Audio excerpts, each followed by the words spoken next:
नमस्कार, news pulse channel में आपका स्वागत है। आज है दिन मंगलवार, तारीख 24 मार्च 2026। आइए पहले नजर डालते हैं आज की हेडलाइंस पर। सीसीएस की बैठक में मिडिल ईस्ट के हालात पर चर्चा। ईरान अजरबैजान बॉर्डर पर फंसे स्टूडेंट्स 20 दिन से भटक रहे। पश्चिम एशिया में जंग पर भारत का रुख। हवाई यात्रा मिडिल क्लास की पहुंच से बाहर। शेयर बाजार में बड़ी गिरावट। सोने में आज 12,000, चांदी में 31,000 गिरावट। अब खबरें विस्तार से। सीसीएस की बैठक में मिडिल ईस्ट के हालात पर चर्चा। पीएम मोदी बोले, न रुके तेल और गैस की सप्लाई, सभी मिलकर करें काम। पीएम मोदी की अध्यक्षता में सुरक्षा मामलों की मंत्रिमंडलीय समिति सीसीएस ने पश्चिम एशिया में जारी संघर्ष से उत्पन्न स्थिति की समीक्षा की।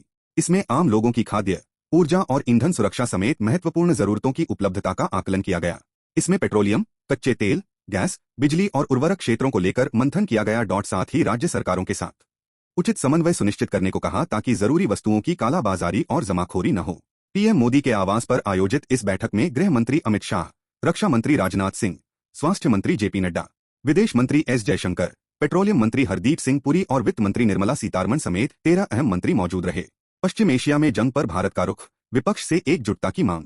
प्रधानमंत्री मोदी ने लोकसभा में पश्चिम एशिया संकट पर भारत का रुख स्पष्ट किया। उन्होंने हमलों का विरोध करते हुए हॉर्मुज स्ट्रेट में रुकावट को अस्वीकार्य बताया और शांतिपूर्ण समाधान पर जोर दिया। पीएम मोदी ने कहा कि भारत की स्पष्ट भूमिका है कि पश्चिम एशिया में तनाव खत्म होना चाहिए। भारत शांतिपूर्ण समाधान के पक्ष है और नागरिकों और पावर प्लांट पर हमले मंजूर नहीं हैं। पीएम नरेंद्र मोदी ने बताया कि पहले 27 देशों से आयात होता था, अब 41 देशों से होता है। तेल की चुनौती से निपटने के लिए साथ ही लॉन्ग टर्म और शॉर्ट टर्म प्लान पर काम हो रहा है। हमने एस मिनिस्ट्रियल ग्रुप बनाया है। हवाई यात्रा मिडिल क्लास की पहुंच से बाहर। किराए से कैपिंग हटाने पर अरविंद केजरीवाल का निशाना। आम आदमी पार्टी के राष्ट्रीय संयोजक अरविंद केजरीवाल ने कहा कि हवाई यात्रा का किराया मिडिल क्लास की पहुंच से बाहर होता जा रहा है। केंद्रीय नागरिक उड्डयन मंत्रालय की ओर से घरेलू हवाई यात्रा किराए पर लगी सीमा यानी कैपिंग को हटाने पर आम आदमी पार्टी के राष्ट्रीय संयोजक अरविंद केजरीवाल ने कड़ी आपत्ति जताई है। उन्होंने तय सीमा को हटाने की वजह से हवाई यात्रा पर लागत बढ़ने की संभावना जताई है। 23 मार्च से लागू हो रहे इस फैसले के बाद हवाई किराए में भारी उछाल आने की आशंका है। टिकट वीजा कराया, बॉर्डर भी पहुंचे, भारत नहीं लौट सके। ईरान अजरबैजान बॉर्डर पर फंसे स्टूडेंट्स बोले, 20 दिन से भटक रहे, कहां जाएं। ईरान में मेडिकल की पढ़ाई कर रही कश्मीर की फलक घर नहीं लौट पा रही। वो तेहरान से तो सुरक्षित निकल गईं, लेकिन ईरान और अजरबैजान बॉर्डर पर अस्तारा चौकी के पास फंसी हुई हैं। बॉर्डर पर वो अकेली नहीं हैं, उनके साथ ही 180 भारतीय स्टूडेंट्स फंसे हुए हैं। इनकी शिकायत है कि एम्बेसी ने टिकट और वीजा कराने को कहा था, जिसके बाद कोम शहर से इवैक्यूएशन शुरू हुआ, लेकिन अजरबैजान के बॉर्डर पर आकर फंस गए। न कंट्री कोड मिला और न घर लौट सके। बुक कराए फ्लाइट टिकट भी बर्बाद हो गए, लेकिन एम्बेसी से कोई जवाब नहीं मिला। अब जानते हैं देश का मौसम अपडेट। राजस्थान, दिल्ली में बारिश, पुरी में कोहरा। उत्तराखंड के केदारनाथ में 4 फीट तक बर्फ जमी। राजस्थान और दिल्ली के कई इलाकों में सोमवार सुबह सुबह बारिश हुई, जबकि ओडिशा के पुरी में घना कोहरा छाया रहा। आईएमडी ने आज हिमाचल, उत्तराखंड, पूर्वी राजस्थान, सिक्किम, असम, मेघालय, अरुणाचल, नागालैंड, मणिपुर, मिजोरम, त्रिपुरा, मध्य महाराष्ट्र, मराठवाड़ा, आंध्र प्रदेश, रायलसीमा में आज आंधी बारिश का अलर्ट है। कोंकण, गोवा और केरल में आज मौसम उमस भरा रहेगा। वहीं जम्मू कश्मीर, हिमाचल प्रदेश और उत्तराखंड में हल्की बारिश बर्फबारी हो सकती है। मध्य प्रदेश, उत्तर प्रदेश, छत्तीसगढ़, गुजरात, दिल्ली, बिहार और झारखंड में दोपहर बाद मौसम सामान्य रहेगा। अब देखते हैं शेयर बाजार की खबरें। सेंसेक्स में 2000 अंक की गिरावट, 72,600 पर कारोबार कर रहा। निफ्टी 650 अंक टूटा। बैंकिंग और ऑटो शेयर्स में ज्यादा बिकवाली। शेयर बाजार में आज यानी 23 मार्च को बड़ी गिरावट है। सेंसेक्स करीब 2000 अंक 2.60% की गिरावट के साथ 72,600 पर कारोबार कर रहा है। वहीं निफ्टी में भी करीब 650 अंक 2.80% की गिरावट है। ये 22,500 के स्तर पर कारोबार कर रहा है। आज बैंकिंग, ऑटो, मेटल और एफएमसीजी शेयर्स में ज्यादा गिरावट है। सोने में आज 12 रुपए हजार, चांदी में 31 रुपए हजार गिरावट। ईरान जंग से 24 दिन में सोना 24 रुपए हजार सस्ता, चांदी 65 रुपए हजार नीचे आई। अमेरिका इजराइल की ईरान से चल रही जंग के बीच सोने चांदी की कीमतों में लगातार गिरावट जारी है। India bullion and jewellers association IBJA के मुताबिक 10 ग्राम 24 कैरेट सोना 12,077 रुपए घटकर 1.35 लाख रुपए पर आ गया है। इससे पहले इसकी कीमत 1.47 लाख थी। वहीं 1 किलो चांदी की कीमत 30,864 रुपए घटकर 2.01 लाख रुपए पर आ गई है। इससे पहले शुक्रवार को इसकी कीमत 2.32 लाख रुपए किलो थी। अमेरिका ईरान जंग के कारण सोना 24 दिन में 23,956 और चांदी 65,200 सस्ती हुई है। खबरें खेल जगत से। आईपीएल का 19वां सीजन 28 मार्च से शुरू हो रहा है। पहला मुकाबला defending champion royal Challengers Bengaluru और सनराइजर्स हैदराबाद के बीच बेंगलुरु के एम चिन्नास्वामी स्टेडियम में खेला जाएगा। सीजन शुरू होने से पहले ही 10 खिलाड़ी या तो पूरे टूर्नामेंट से बाहर हो चुके हैं या शुरुआती मैचों में उपलब्ध नहीं रहेंगे। कोलकाता नाइट राइडर्स केकेआर ने आकाशदीप की जगह सौरभ दुबे को टीम में शामिल किया है, जबकि हर्षित राणा और मथीशा पथिराना के रिप्लेसमेंट का अब तक ऐलान नहीं हुआ है। वहीं राजस्थान रॉयल्स ने सैम करन की जगह दसुन शनाका को टीम से जोड़ा है। अगर अभी तक आपने हमारे चैनल न्यूज पल्स को सब्सक्राइब नहीं किया है तो कृपया हमारे चैनल को सब्सक्राइब करें। चलिए अब आगे बढ़ते हैं राज्यों की प्रमुख खबरों की तरफ। शुरुआत करते हैं यूपी से। 25 शादियां, नीली बत्ती वाली कार।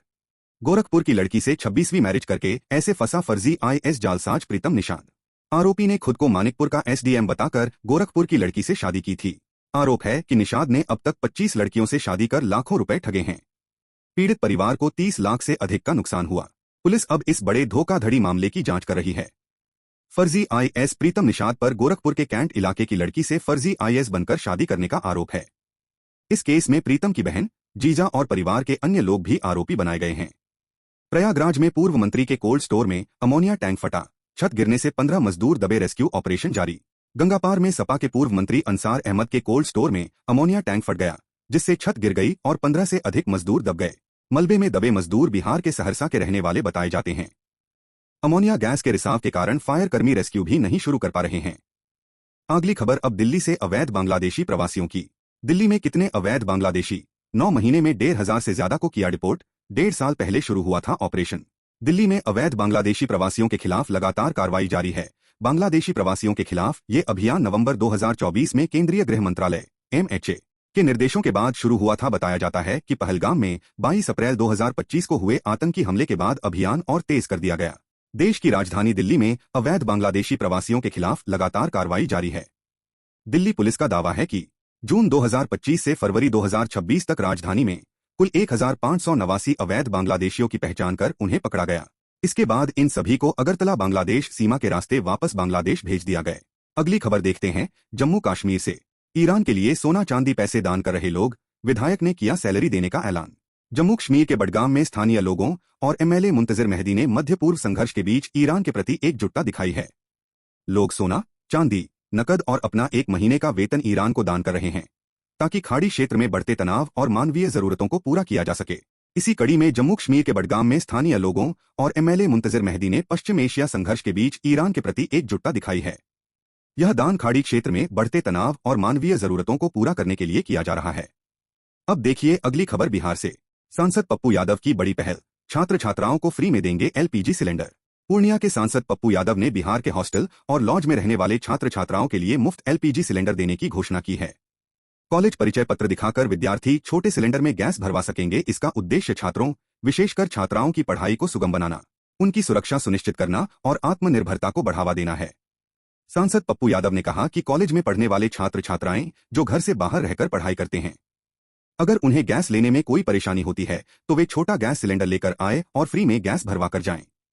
इसके लिए उन्हें बस अपने कॉलेज का परिचय पत्र लेकर आना होगा।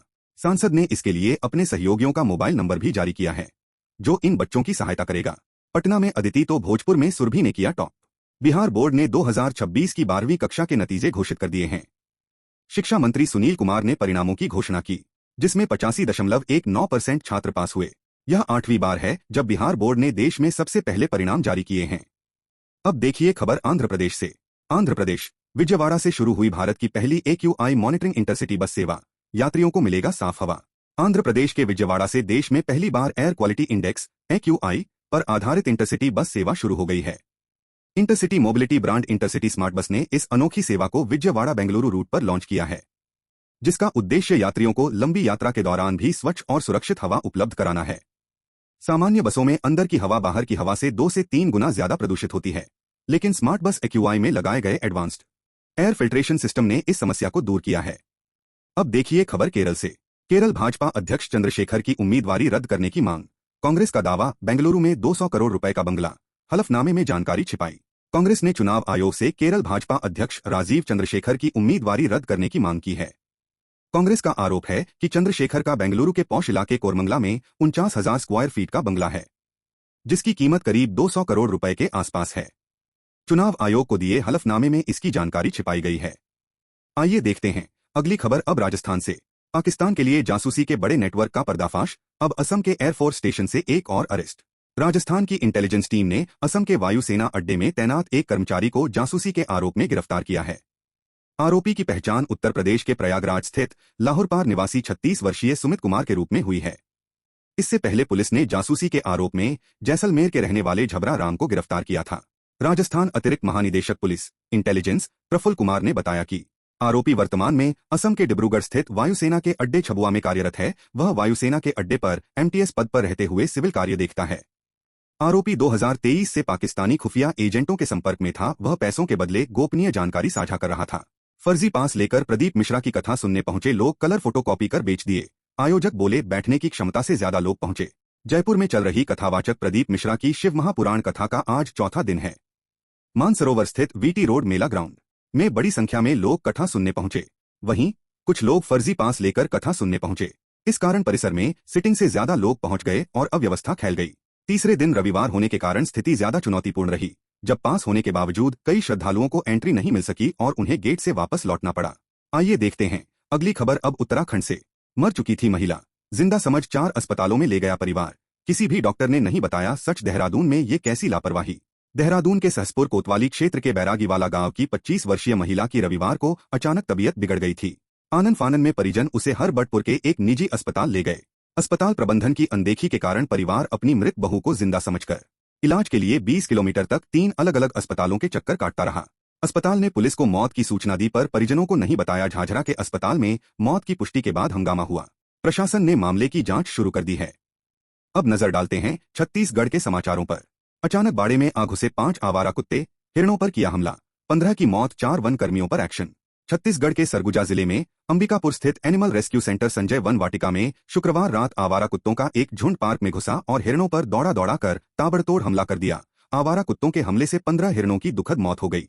इस घटना ने वन अधिकारियों में हड़कंप मचा दिया। लापरवाही बरतने के आरोप में एक डिप्टी रेंजर और 3 वन रक्षकों को निलंबित किया गया है। यह घटना वन्यजीव सुरक्षा और वन विभाग की जिम्मेदारी पर गंभीर सवाल उठाती है। अब नजर डालते हैं महाराष्ट्र के समाचारों पर। नासिक की कैप्टन फाइल्स, 500 करोड़ का साम्राज्य, 58 अश्लील वीडियो और आईएएस अफसरों से गुपचुप मीटिंग और खुला ढोंगी बाबा खरात का काला चिट्ठा। नासिक का स्वयंभू कैप्टन अशोक खरात अब पुलिस के शिकंजे में है। उस पर दैवीय शक्तियों के नाम पर महिलाओं के यौन शोषण और 500 करोड़ की अवैध संपत्ति जुटाने का गंभीर आरोप है। एसआईटी जांच में 58 आपत्तिजनक वीडियो और 3 आईएएस अधिकारियों के साथ संदिग्ध बैठकों का खुलासा हुआ है। पुलिस अब उसके पूरे सिंडिकेट और प्रभावशाली संपर्कों की जांच कर रही है। महाराष्ट्र के नासिक से शुरू हुआ ढोंगी बाबा अशोक खरात का मामला अब राज्य के सबसे बड़े स्कैंडल में तब्दील हो चुका है। खुद को मर्चेंट नेवी का रिटायर्ड कैप्टन, भविष्यवक्ता और दैवीय शक्तियों का स्वामी बताने वाले 67 वर्षीय अशोक खरात की काली दुनिया की परतें अब एसआईटी की जांच में एक एक कर खुल रही हैं। अब नजर डालते हैं गुरुग्राम के समाचारों पर। कैब स्ट्राइक, आज कैब मिलना मुश्किल, गुरुग्राम में हड़ताल पर हैं कैब ड्राइवर्स। गुरुग्राम में app based cab driver 23 March को हड़ताल पर हैं। दरअसल कैब चालक गाड़ी में बैठने वाली सवारी की केवाईसी वेरिफिकेशन की मांग उठा रहे हैं, क्योंकि अब तक कई बार गाड़ी में बैठने वाली सवारी की ओर से ड्राइवर्स पर हमले की घटनाएं सामने आई हैं। कैब चलाने वाले ड्राइवर्स का कहना है कि गाड़ी चलाने वाले ड्राइवर्स के लिए सख्त केवाईसी को लेकर नियम है, लेकिन सवारी के लिए ऐसा कोई नियम नहीं है। हमारी सेफ्टी के लिए हमें पैसेंजर से सुरक्षा मिलनी चाहिए और पैसेंजर्स की भी केवाईसी होनी चाहिए। आज की सरकारी नौकरी। Uttar Pradesh education service selection commission अपेस्क ने अपटेट यानी शिक्षक पात्रता परीक्षा के लिए नोटिफिकेशन जारी किया है। उम्मीदवार 27 मार्च से 26 अप्रैल तक आयोग के ऑफिशियल वेबसाइट apesk.gov.in पर अप्लाई कर सकेंगे। साउथ ईस्टर्न कोलफील्ड्स लिमिटेड में अप्रेंटिस के 1700 पदों पर भर्ती निकली है। उम्मीदवार ऑनलाइन माध्यम से SECL की ऑफिशियल वेबसाइट circil.in पर जाकर आवेदन कर सकते हैं। रेलवे भर्ती बोर्ड ने असिस्टेंट लोको पायलट की 11,000 से अधिक भर्ती के लिए शॉर्ट नोटिफिकेशन जारी कर दिया है। 15 मई 2026 से आवेदन शुरू होने के बाद उम्मीदवार RRB की ऑफिशियल वेबसाइट www.wabli.gov.in पर जाकर अप्लाई कर सकेंगे। आज के लिए इतना ही। आपसे अगली मुलाकात होगी कल। इसी तरह की ताज़ा खबरों को देखने के लिए चैनल को सब्सक्राइब करें और जुड़े रहिए हमारे चैनल न्यूज़ पल्स से।